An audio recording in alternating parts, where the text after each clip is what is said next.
জয় মা লক্ষ্মী, জয় শ্রীনারায়ণ। নমস্কার বন্ধুরা, 2026 সালের বছরের প্রথম পৌষ পূর্ণিমা কবে পড়েছে, পূর্ণিমা তিথি কখন শুরু হবে, কখন সমাপ্ত হবে, এই পূর্ণিমার দিন ব্রত উপবাস স্নান দানের শুভ সময়, শ্রী সত্যনারায়ণ পুজো করার শুভ সময় কখন থাকবে এবং গৃহস্থের কল্যাণে পৌষ পূর্ণিমার দিন যে কাজগুলি করা অত্যন্ত শুভ এবং যে কাজগুলি ভুল করেও করবেন না, দেখে নিন আজকের এ পর্বে।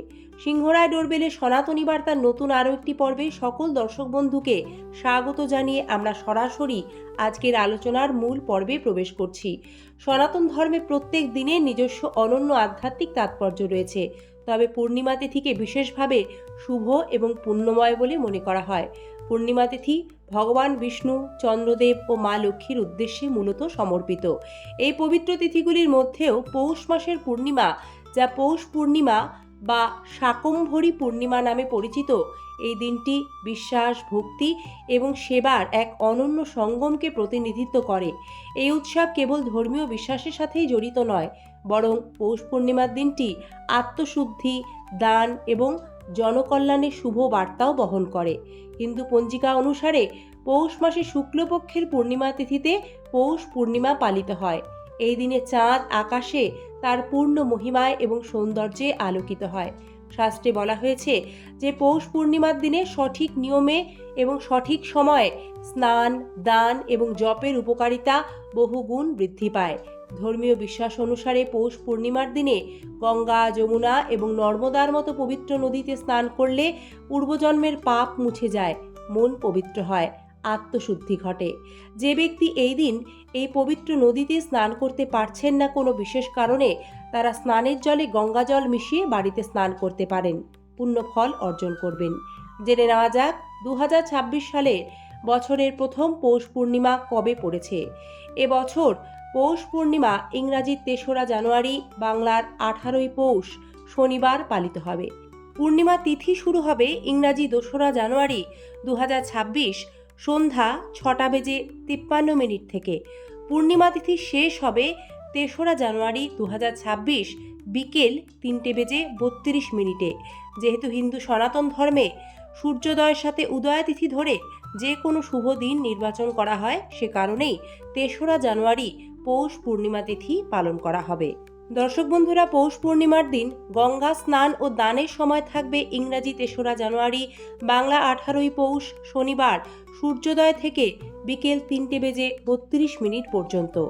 এই পূর্ণিমা তিথিতে শ্রী শ্রী সত্যনারায়ণ পুজোর সময় থাকবে ইংরাজি 3রা জানুয়ারি 2026 শনিবার, বাংলা 18ই পৌষ 1432 বঙ্গাব্দ সূর্যোদয় থেকে বিকাল 3:32 পর্যন্ত। এবার আমরা দেখে নেব পৌষ পূর্ণিমার দিন দানের গুরুত্ব, কোন কোন জিনিস এই দিন দান করলে সবচেয়ে ভালো ফল লাভ করবেন, গৃহস্থের কল্যাণে পৌষ পূর্ণিমার দিন কোন কাজগুলি করবেন এবং যে কাজগুলি এই দিন ভুল করেও করা যাবে না। পৌষ পূর্ণিমা অনেক অঞ্চলে শাকম্ভরী পূর্ণিমা নামেও পরিচিত। বিশ্বাস করা হয় যে এই দিনটি দেবী শাকম্ভরী এবং ভগবান বিষ্ণুর বিশেষ আশীর্বাদ লাভের একটি পুণ্যতিথি। দেবী শাকম্ভরীকে পুষ্টি ও খাদ্যের দেবী হিসেবে মানা হয়, তাই এই দিনে খাদ্য দান করা অত্যন্ত গুরুত্বপূর্ণ। এছাড়াও পূর্ণিমা তিথিতে ভগবান বিষ্ণু এবং দেবী লক্ষ্মীর একসঙ্গে পূজা করলে ঘরে সুখ, সমৃদ্ধি, সম্পদ এবং আর্থিক উন্নতি হয়। চন্দ্রদেবতার উদ্দেশ্যে নৈবেদ্য নিবেদন করলে পূর্ণিমা তিথিতে চন্দ্রদোষ থেকে মুক্তি পাওয়া যায়, এছাড়াও মনে শান্তি আসে। প্রয়াগরাজে কল্পবাস উৎসব শুরু হয় পৌষ পূর্ণিমার মাধ্যমেই। হাজার হাজার ভক্ত সংযম, ধ্যান এবং সেবার পথ অনুসরণ করে 1 মাস ধরে কল্পবাস পালন করেন। বিশ্বাস করা হয় যে কল্পবাস করলে সমস্ত পাপ নাশ হয়, মোক্ষের পথ প্রশস্ত হয়। তাই পৌষ পূর্ণিমা অত্যন্ত পুণ্য ও পবিত্র একটি তিথি। বন্ধুরা, সনাতন ঐতিহ্যে দানকে অত্যন্ত পুণ্যের কাজ হিসেবে বিবেচনা করা হয়। বিশেষ করে পৌষ পূর্ণিমার দিনে যে জিনিসগুলি দান করলে পুণ্যের ফল বয়ে আনবে, সেই জিনিসগুলি হলো বিশেষভাবে পৌষ পূর্ণিমার শুভ দিনে দরিদ্র ও অভাবীদের খাবার খাওয়ান। এই খাদ্যদানকে ভগবান নারায়ণকে প্রদত্ত সেবার সমতুল্য বলে মনে করা হয়। পৌষ পূর্ণিমার শুভ দিনে আপনার সাধ্য মতো দরিদ্র নারায়ণ সেবা প্রতিষ্ঠানের ভোজন দান, সেবা প্রকল্পে দরিদ্র শিশুদের খাদ্য দান করে পুণ্য অর্জন করুন।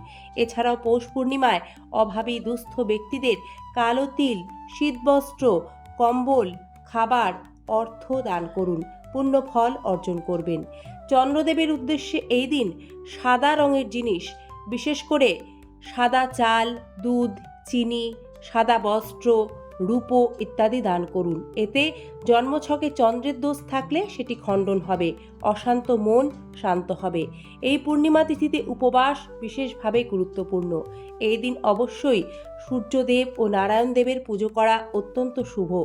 তবে পৌষ পূর্ণিমার দিন যে ভুলগুলি একেবারেই করবেন না তার মধ্যে অন্যতম হল পৌষ পূর্ণিমার দিন অশ্লীল ভাষা ব্যবহার করা, মারামারি করা, টাকা ঋণ ধার নেওয়া, এই কাজগুলি সম্পূর্ণ এড়িয়ে চলুন। এতে দেবী লক্ষ্মী রুষ্ট হন। চেষ্টা করুন এই পূর্ণিমার পুণ্যতিথিতে আমিষ খাবার ও অ্যালকোহল এড়িয়ে চলতে। এগুলি গ্রহ ও স্বাস্থ্যের ওপর নেতিবাচক প্রভাব ফেলতে পারে। এছাড়াও পূর্ণিমা তিথিতে কোনো রকম পোড়া খাবার খেতে নেই। পূর্ণিমা তিথিতে ক্ষৌর কর্ম করবেন না, অর্থাৎ নখ, চুল, দাড়ি কাটার মতো কাজগুলি পূর্ণিমা তিথিতে একেবারেই করা উচিত নয়। এতেও গ্রহদোষ আসে। যেহেতু পৌষ মাস খড় মাস, তাই পৌষ পূর্ণিমার দিনেও কিন্তু কোনো রকম শুভ কার্যের সূচনা করা যাবে না।